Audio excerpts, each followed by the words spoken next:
how to pick your word of the year as a writer. Hey there, it's Brian Dixon, and I want to walk you through this quick exercise to help you pick your word of the year for this brand new year coming up. It's 2025. How amazing is that? I was telling our authors who I coached the other day, make 2024 your year of before, and 2025 your year that you come alive. And so I wanted to make this video for you to encourage you to come alive in 2025. So what is it that you want? What is it that you want your life to look like? Well, what we're going to do in this series right here in this little mini training is to actually walk you through a process to choose your word of the year. Now, have you ever done this before?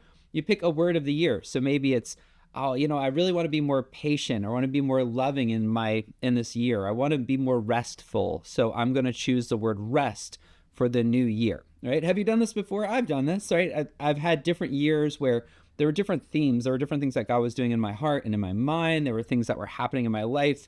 And I looked at the year ahead and I said, I think that this would be the best kind of word to summarize my approach to what I want to be true in this year. And so I want to walk you through an exercise to help you do that as well. All right.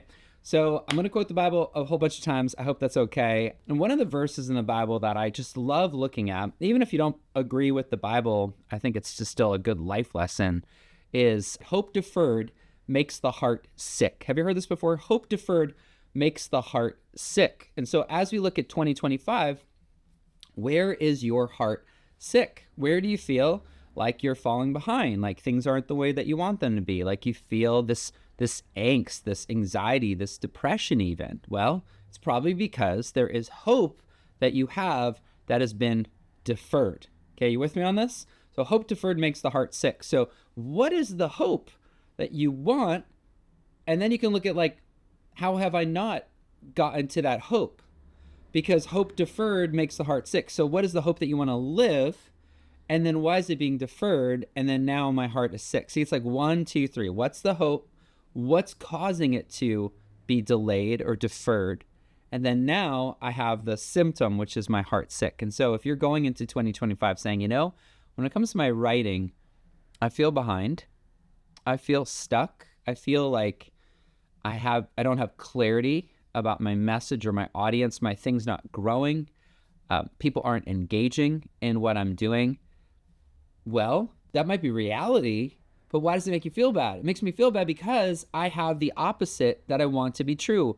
I have the hope. Well, what is the hope? What you want to be true in 2025? That's what I'm going to walk you through in this exercise right here. And we're going to pick a word that kind of identifies what that hope is.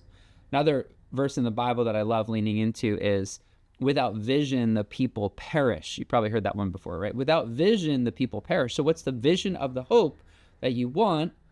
If it's been deferred, how can we build 2025? It's a whole year. How can we build your year in a way that you can actually attain that hope so that your heart is no longer sick? The rest of that verse, hope deferred makes the heart sick, but a dream fulfilled, or some translations say a desire fulfilled, a dream fulfilled is a tree of life. How cool is that? Wouldn't it be amazing if 2025 felt like a tree of life? A tree of life. We're here in our bookstore, in the Hope Bookstore, and right over there's a book called The Giving Tree. Have you ever read that book, The Giving Tree? And it's all about how the tree is giving, that the boy can climb it and he can get fruit from it, and it's a really powerful story. If you haven't read it, it's a great opportunity to read it to your kids or maybe your kids' this holiday season. Okay, so here we are. Hope deferred makes the heart sick, but a desire fulfilled is a tree of life. So what we're going to do is we're going to walk through this exercise to help you make 2025 a tree of life year. Wouldn't that be so cool? If you get to the end of 2025 and you say, wow, that felt like a tree of life. That felt stable. I grew solid roots. I have a strong foundation. I'm starting to see the fruit of my writing. We can kind of extend this analogy, right? The tree of life. What would it look like for your writing to be a tree of life? It's a desire fulfilled. So now let's look at your year. And how can we encapsulate your year into one word? Well, I want to kind of walk through a couple of the most common words that I see year after year after year. I see a lot of the soul care, right? A lot of the, I want to have a restful new year. I want to have a peaceful new year. I want to have more joy, or more hope. And those are great words. Like I love that idea of living out 2025 with more hope. That sounds amazing. What if this year, if I can just kind of lean in here, what if this year we were going to be a little bit more specific? We're going to be more specific. They say that a goal is a dream with a deadline. So, what is the dream? And now let's add a deadline. Let's add the deadline of 2025 by the end of 2025. And you know that now that we're almost like in the holiday season here, the last few weeks are sort of not great weeks to get a lot done. Have you noticed that? Not great weeks to get a lot done. So really, if you think about it, your year kind of ends about Thanksgiving, like maybe mid-November. In reality, probably by like November is usually where your year kind of like actually ends in terms of what you're going to accomplish. So you really have about 11 months in 2025. So I would just want you to imagine with me, it's now Thanksgiving of 2025. Okay. A couple weeks before Thanksgiving of 2025. Maybe you're going to go see friends and family. Maybe friends and family are coming to see you. You look over your last year, you look over 2025, and you maybe even remember watching this little training with me and you go, whoa, like I lived it out. I actually did it. My desire was fulfilled. I'm growing this tree of life when it comes to my writing. My heart is no longer sick because the hope is no longer deferred. Do you get it? Okay, so here we are, a couple weeks before Thanksgiving 2025. You look around and you go, whoa, what does this look like? What's the tree of life in my life? What's the writing tree of life in my life? I want to give you 3 options here in this training. Okay, the first one is connection. Connection. Do I feel more connection when it comes to my writing? And there's kind of 2 ways that I would look at connection. The first one is, am I connected to peers? Am I connected to colleagues? Are there other writers that are in my life that are holding up my arms when I'm feeling tired and discouraged, that are praying for me and with me, that are coming alongside me, that are spurring me on to move forward and do my good work of sharing my hope-filled words? So connection. There's 2 ways to get that connection. Number 1 is building your audience, serving your audience, creating consistent content, sharing content, building your social media following and your email list. I know what you might be thinking. Oh no, Brian, like social media and email, this can sound really exhausting. I agree with you. That's not the only part of connection. The second part of connection is your peer relationships, other writers in the journey. If you're not part of Hope Writers, come join us inside of Hope Writers. This is where you get to connect to your hope circles. This is where you get to connect to your other writers that are making progress towards their writing journey to help you grow as a writer, grow that tree of life as a writer is inside of Hope Writers. So maybe for you, the goal of 2025, the tree of life for your writing in 2025 is connection. Come join our community in Hope Writers. If you've been a Hope Writer before, if you're a lifetime Hope Writer, it's time to dive back in. Get back in the game. Get back in the community. And if you're already part of Hope Writers, what if you leaned out and reached out your hand on social media or through your email list or through a blog or through a guest author or through writing thank you notes or even just writing in your journal? How can you build more connection with your readers? Number 2, when you look at 2025, when you think about what do I want to be true by Thanksgiving 2025, maybe for you, it's making the leap from writing for yourself to writing for a reader. And one of the best ways that I've seen that to be possible is when you actually have a printed book, printed words in your hand, to know that those words aren't just going on your screen, but they're going on the page. They're getting out into the world. Now at Hope Books, we have something called Hope Books Collaborations. Hope Books Collaborations is where you write a chapter in a collaborative book. There's 9 other authors, 10 authors total, that all write their perspective on a specific topic. It's really rewarding, really amazing, because you become a published author. You go from writing for yourself, kind of randomly posting online, if that's what you do, or just kind of using your words for your own internal processing, to now you've put your story in a book on Amazon, a book that we launched together, a book that is a printed, published book. So maybe for you in 2025, it's to go from being a writer to being a published author. Now, there's a slight difference there. Writer, you're sharing your words of hope, but a author, you've now published your words. They're now out into the world to encourage others, to help others move forward. So maybe for you, as you look at 2025, publishing is that word. I want to finally publish. I want that feeling of accomplishment to know that I have moved forward and now my words are out into the world. Yes, it might just be a chapter, but that's the first step in a longer journey of faithfulness of not just writing, but actually publishing my words and becoming an author. Number two, maybe that one was for you, is I want to actually write a chapter and get my chapter published in a collaborative book.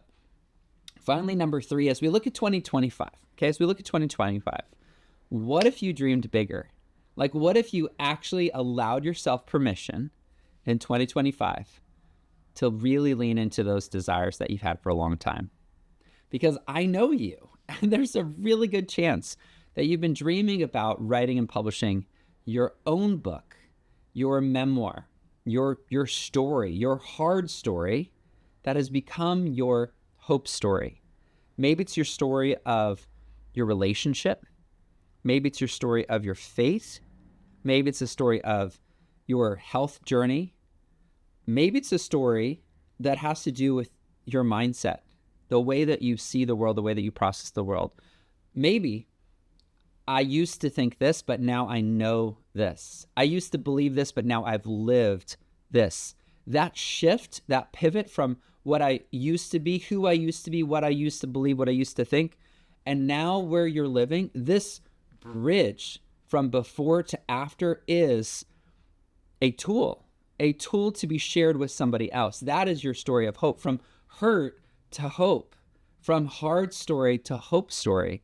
So what if in 2025 you said, my word of the year is going to be book. My word of the year is that I want to have my published book in my hands by the end of the year. By Thanksgiving of 2025, I want to be able to pass out my book to my friends and family. I want to see my book on Amazon. I want to have my book in the Hope Books store. I want to have my book online. There are people that need to hear my hope-filled words, that need to read my hope-filled words. And I've been delaying for a long time what I really want to be true. Remember, hope deferred makes the heart sick. Maybe your hope is, I really want to have a book. My hope is built on my faith, my relationship with God, my relationship with my friends and family. That's where I get my hope. But because of that hope, I have a story of hope to share. And so your hope is actually sharing your story, publishing your story, but it's been delayed, it's been deferred. And I want to lean in and say, what if 2025 were the year for you to say book, Maybe that means publishing your book with Hope Books. We would love to have a conversation with you about what that looks like. Maybe that means doing the traditional publishing dance and writing a query letter and then a book proposal, finding an agent, pitching your book, getting a traditional publishing deal. Hey, that's great too. I've done that. Getting your book started in 2025. Maybe it's self-publishing your book in 2025, or maybe it's partnering with Hope Books to come alongside with us, for our team to work with you, to design your book cover, to edit your book, to coach you every week in our cohort. We would love to work with you in Hope Books. So those are three options for you as you look at 2025 to pick your word of the year. The first one is connection. Looking at how can I grow my audience? How can I share my content? How can I start to share my story and build a connection with some readers? Connection with readers, and also connection with my peers, connection with writers, joining Hope Writers, engaging in the community, showing up on our weekly call, diving into our online community, going through the member library, joining a Hope Circle so that you're not alone in your writing journey anymore. So maybe for you, it's connection. Maybe number two for you, it's publication. I'm going to make the pivot from writer to author. I'm going to become a published author by contributing a chapter to a collaborative book and crossing that line of I've always wanted to be a published author and now I am a published authors, signing up for Hope Books collaborations, working with a team of 9 other authors, having a launch party here at the Hope Books store, and writing your story in a chapter. That could be really amazing. Think about what that would feel like if by Thanksgiving 2025, you held your collaborative book in your hands. It's pretty awesome. Or maybe for you, it's really big. It's really big. Maybe for you in 2025, it's the year that you become a published author. It's the year that you write your legacy book. Maybe for you, the word of the year is book. Okay, so we've made it this far. Now, there's 2 things I want you to do. Number 1 is I want you to take some time. I want you to take some time to think about it, to pray about it, to talk to wise counsel, friends, family, a mentor, to really take the time to dream and scheme and think like, what is it that I really want to be true in 2025? So number 1 is take the time. Number 2 is to choose. Choose your word. Choose. Is it going to be connection? Is it going to be publication? Is it going to be book? Is it going to be something else? Choose your word. And number 3, I want to hear your word. I would love to hear from you. Hit reply on any of our emails. Send me a direct message on social media. I would love to support you and encourage you in this process. Choose your word of the year and live it out. We're here to help you at Hope Writers and at Hope Books, help to encourage you to share your hope-filled words, because we believe that the world needs your hope-filled words more now than ever before. Now is your time. It's time to stop deferring your hope, but let's help you have that desire fulfilled. Your writing, making progress in your writing, growing in your writing. This is absolutely possible, and we're here to help you. I hope this has encouraged you. So number 1, take some time to process. Number two, seek some counsel and choose your word. Number 3, let us know. Tell us. So time, choose, and tell. Tell us what your word is. We'd love to help you and help you move forward, help you make this happen in 2025. Thanks for watching.